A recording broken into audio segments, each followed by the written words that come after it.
አደራችሁ? እንዴት አረፈዳችሁ?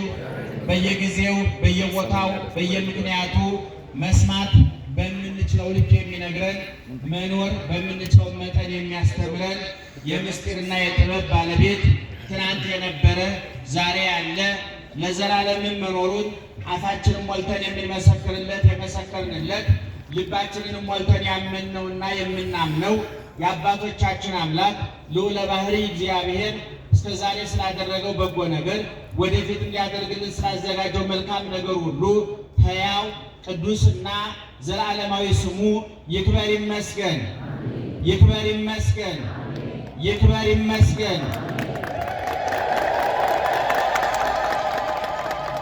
ወሕዝብ እለ ኢየአምሩከ ይፄውዑከ ወሕዝብ እለ ኢይሌብኡከ ይትማሐፀኑ ኀቤከ በእንተ እግዚአብሔር አምላክከ እስመ አክበረከ እግዚአብሔር ቅዱሰ እስራኤል።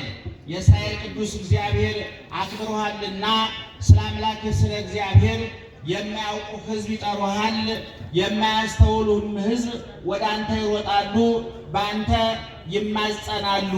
ትንቢተ ኢሳይያስ ምዕራፍ 55 ከቁጥር 4 ጀምሮ የሚገኝ የእግዚአብሔር ቃል ነው።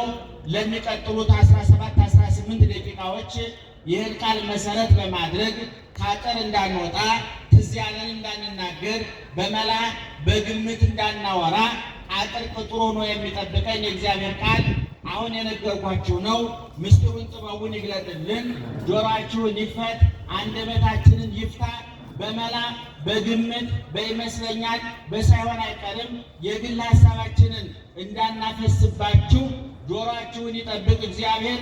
አንደበታችንን የሚቆጣጠር መንፈስ ቅዱስ። በመካከላችን ሁለት ሊቃነ ጳጳሳት አሉ። ሁልጊዜ እንደምለው ከዚህ በፊትም እንደተናገርኩት ሶስት ነገሮች በቤተ ክርስቲያን የሶስት ነገሮች ምልክት ናቸው። ታቦት፣ መስቀልና ጵጵስና። ታቦቱ አምልኮታችን እንዳልተቋረጠ፣ መስቀሉ ድህነታችን እንደተረጋገጠ፣ ጵጵስናው ሀረገ ክህነታችን እንደቀጠለ ማረጋገጫ ናቸውና ታቦቱ፣ መስቀሉ፣ ጵጵስናው ሶስቱ ኦርቶዶክሳዊት ተዋሕዶ ቤተ ክርስቲያን ማዕከላዊ አሰራር እንዲኖራት የግምት የመላ ቤተ ክርስቲያን እንዳትሆን ከተነሳችበት መሰረቷን ጠብቃ እንድትኖር ያደረገ ነውና ብፁዓን ሊቃነ ጳጳሳት አባቶቻችን በመጨረሻ ላይ ያስቀረነውን ጨምረው ያጎደልነውን ሞልተው ትምህርት ከተግሳጽ ምዕዳን ከቡራኬ አስተባብረው ይባርኳችኋል፣ ይባርኩናል። እኔ መንገድ ለመጥረግ ለመታዘዝ ያህል ጥቂት ነገር ነግራችኋለሁ። በድጋሜ እግዚአብሔር አምላካችን የምንሰማውም የምንናገረውም አያሳጣል። ዛሬ እንደምታውቁት ታላቁ አባታችን አቡነ ገብረ መንፈስ ቅዱስ ያረፉበት ቀን ነው። ጻድቁ በኦርቶዶክሳዊ ተዋሕዶ ቤተክርስቲያን ጽላት ተቀርጾላቸው ቤተክርስቲያን ታንጾላቸው ገድል ተጽፎላቸው ስማቸው እየተጠራ ታሪካቸው እየተነገረ 800 ዓመት ሞልቷቸዋል። ኦርቶዶክሳዊ ተዋሕዶ ቤተክርስቲያንን በሙሉ ቁመናዋ ለመረዳት በሙሉ ማንነቷ ለመገንዘብ የፈለገ ሰው እግዚአብሔርን ገንጥሎ ማጥናት አይችልም። እግዚአብሔር ዛፉ ከነቅርንጫፉ፣ ንጉሱ ከነሰራዊቱ፣ ሰማዩ ከነከዋክብቱ መጠናት አለበት። ዳቦውን የሚበላ መሶቡን አይረግጥም፣ ውሃውን የሚጠጣ ብርጭቆውን አይሰብርም።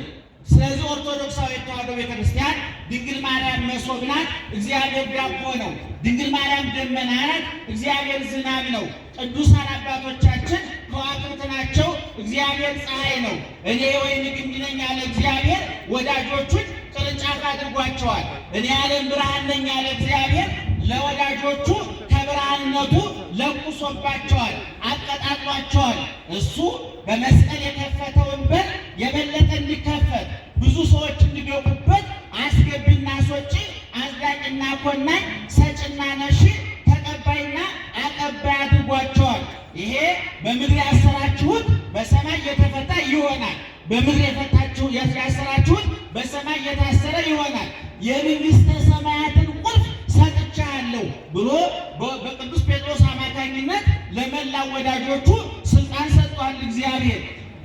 በሌላ በኩል ደግሞ በዮሐንስ ራዕይ ምዕራፍ 21 ላይ እንደተጻፈው መንግሥተ ሰማያት 12 በር አላት አለና ወንጌላዊ ዮሐንስ መልአክ አስጎብኚ ተመድቦለት የመንግሥተ ሰማያትን ስሪት የመንግሥተ ሰማያትን ጣይ የገሃነመ እሳትን ምሬት ባስገነዘበበት መጽሐፉ በመንግሥተ ሰማያት 12 ሁሉ በሮች ላይ ጽሑፍ አስማተ ሐዋርያተ በግዑ የእውነተኛው መስዋዕት የኢየሱስ ክርስቶስ ሐዋርያት ስሞቻቸው በመንግሥተ ሰማያት በር ላይ ተጽፏል።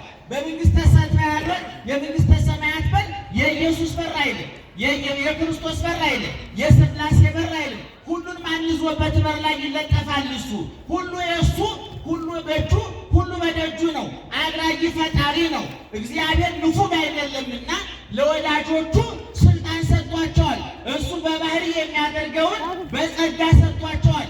እሱ ከማንም ሳይቀበል ማንም ሳይወስድበት የሚኖርበትን ሹመትና ስልጣን ለወዳጆቹ በጸጋ ሰጥቷቸዋል። ስለዚህ መንግሥተ ሰማያት ስንገባ እኛ አዲስ አይደለንም። ጴጥሮስን እናውቀዋለን፣ ጳውሎስን እናውቀዋለን፣ ዮሐንስ እናውቀዋለን፣ ጻድቃንን ሰማዕታት እናውቃቸዋለን፣ ቅዱሳን እናውቃቸዋለን። ከፍ አድርገንም እመቤቲቱን እናውቃታለን። ስለዚህ መንግሥተ ሰማያት በር ላይ የተጻፈው የቅዱሳን ስም ነው ወገኖቻችን። ስለዚህ ነው ኦርቶዶክሳዊት ተዋሕዶ ቤተ ክርስቲያን ወከብረት ነፍሶሙ በውስተ ዓለማት ክልኤቲ ዘዜ ወዘከሃ ቅዱሳን አባቶቻችንን መቅድመ ወንጌል የተባለው የቤተ ክርስቲያናችን የወንጌል መግቢያ መተንተኛ ላይ ወከብረት ነፍሶሙ ነፍሳቸው በሁለት ዓለም ከበረች ብሎ ጽፎላቸዋል። ሁለት ዓለም የተባለው የት ነው? ይሄ ግዙፉ ዓለም የሚያልፈው ዓለም አሁን እኛ ያለንበት ሲሆን ዋናውና ትልቁ ደግሞ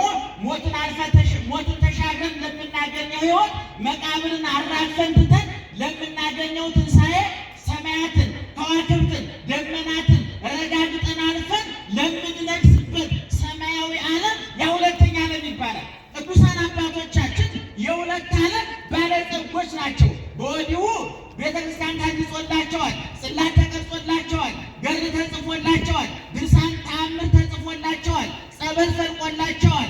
ስማቸው ፈዋሽ፣ ታሪካቸው አጽናኝ፣ ገድላቸው ገንቢ፣ ሕይወት ለዋጭ አድርጎላቸዋል። ምክንያቱም ታምነውታልና ታዘውታልና። ሰማዕታት በእሳት ነደውለታል፣ በሰይፍ ታርደውለታል፣ ተገፈውለታል፣ ተገርፈውለታል፣ ተርበውለታል፣ ተጠምተውለታል። ልብላ ልጠጣ የሚል ስጋዊ ፍላጎታቸውን አራግፈው ላመንዝር የሚል ስጋዊ ፍላጎታቸውን በመስቀሉ ምላጭነት ቆርጠው ጥለው የቀራንዮ ቁስሉ የሚጠዘጥዛቸው የጠጣ ሐሞትና ኮምጣጤ የሚያንገሸግሻቸው ስለሱ ብለው ክብራቸውን ያዋረዱ ወርቁን ብሩን እንደ ጠጠር ግምጃውን እንደ ቡትቶ ሽቶውን እንደ ግማት የቆጠሩ ረሃብን እንደ ጥጋብ መጠማትን እንደ እርካታ የቆጠሩ በእሳት ውስጥ የዘመሩ በበረሃ ውስጥ ልምላሜ በረሃብ ውስጥ ጥጋብ በሐዘን ውስጥ ደስታ በማጣት ውስጥ ማግኘት እንዳለ የተረዱ የተደረገላቸው የገባቸው ለነዋላችሁ ሄዳችሁ እየሰማችሁ። ስለዚህ እነዚህ አባቶቻችንን ኦርቶዶክሳዊ ተዋሕዶ ቤተ ክርስቲያን በግምጃ ቤቷ በመዝገቧ ጽፋ ታከብራቸዋለች። ቅድም ወጣቶቹ ሲሉ ሰምታችኋቸዋል። ወረደ ብርሃን ሀበ መቃብሩ ለብእሴ እግዚአብሔር ወኮነ መቃብሩ ዘይፈውስ ያነ ወይሐዩ ሙታነ። በመቃብሩ ላይ በአቡነ ገብረ መንፈስ መቃብር ላይ ማለት ነው ብርሃን ወረደ ማለት ነው። ምዕመናን የቅዱሳን መቃብር ዓለም እዝናናበታለሁ ከሚለው ሆቴል በላይ ሕሊናን ያሳርፋል፣ ነፍስን ያዝናናል። ዓለም መሳቂያ እንጂ ማልቀሻ የለውም፣ መዝናኛ እንጂ መደበቂያ መሸሸጊያ የለውም። ትልልቅ ሆቴሎች መዝናኛ ሲዘጋጅ አንዱ መለኪያ ንጹሕ ለብሰህና ነው። እግዚአብሔር ግን ለቡትቶ ለባሾች ቦታ አለው፣ ለአልቃሾች ማዕረብ አለው፣ ለቆሰሉ ፈውስ አለው፣ ለተሰበሩ ጥግናት አለው፣ ለጎደለባቸው ምልአት አለው፣ ለረከሱ ቅድስና አለው፣ ለተሰደዱ እግዚአብሔር ዘምስለ ዮሴፍ ተሰደ። እግዚአብሔር ስንሰደድ ሻንጣ ይዞ የሚሰደድ ስንቅ አቀባይ ይሆናል። እግዚአብሔር ስንታሰር ስንቅ አቀባይ ይሆናል። እግዚአብሔር ስንከስር ስናተርፍ ሳይሆን ስንከስር፣ ስንሾም ሳይሆን ስንሻር፣ ስንጠግብ ሳይሆን ስንራብ ከጎናችን ይቆማል። እግዚአብሔር የጻድቃን ጠባይ ይሄ ነው። የቅዱሳን ጠባይ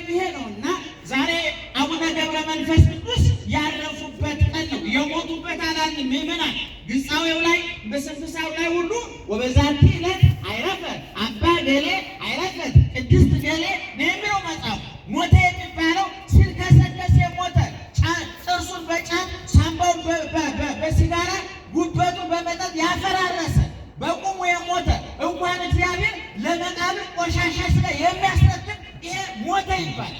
ቅዱሳን አረፉ ነው የሚባሉት ምክንያቱም እንዲያውም በቤተ ክርስቲያናችን መጻሕፍተ መነኮሳት ከምንላቸው አንዱ ማሪሳቅ የሚባል አለ። ወበእንቲአከ ፈጠረ ክልኤተ ዓለማተ አሐዱ በአምሳለ መምህር ወአሐዱ በአምሳለ ማኅደር። እግዚአብሔር ለአንተ ሁለት ቤት ሰርቶልሃል አለ።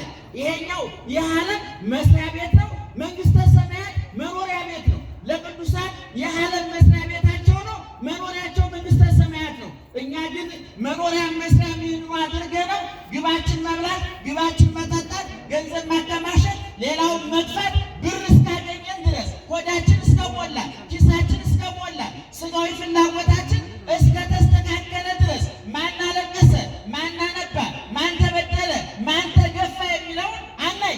ስለዚህ ቅዱሳን አባቶቻችን ቅድም እንደነገርኳችሁ ዛሬ ጻድቁ አባታችን ምን ያሉበት ቀን ነው? ምእመናን በአንድ ድምፅ ንገሩ። ምን ያሉበት ቀን ነው? ያረፉበት ቀን ነው። ዋዕረፈ እምጻዕራቱ ለዝንቱ ዓለም፣ ከዚህ ዓለም ጻር ጋር ከውጣ ውረድ ያረፉበት ዘመን ነው፣ ቀን ነው። ዛሬ እኚህ ጻድቅ በገነት ከአብርሃም ከይስሐቅ ከያዕቆብ ጋር እየዘመሩ ነው። ከገብርኤል ከቅዱስ ገብርኤል ከቅዱስ ሚካኤል ጋር ቅዳሴ ተረኛ ናቸው። እዛ ማህሌት ይቆማሉ፣ እዛ ቅዳሴ ይቆማሉ። የአምላካቸውን ፊት የተንከራተቱለትን፣ የጾሙለትን፣ የጸለዩለትን ከዛ በፊት ደግሞ እሱ የሞተላቸው የተሰቀለላቸው እስከ ሞት ድረስ የወደዳቸው አምላካቸውን ቅፍ ገብተው እረፍት ውስጥ ናቸው። ዛሬ ለእኛ እየጸለዩ ማለት ነው። እና መላ ዕድሜያቸው 562 ነው። ስንት አልኳችሁ? ምእመናን ስንት አልኳችሁ? ብዙ ነው ትንሽ ነው? እስኪ ንገሩ። ብዙ ነው ትንሽ ነው? ብዙም ትንሽም አይደል። እንደ ማሩ ይለያያል። አንዳንዱ በ30 ዓመቱ ታንቆ የሚሞት አለ፣ በ40 ዓመቱ ታንቆ የሚሞት አለ።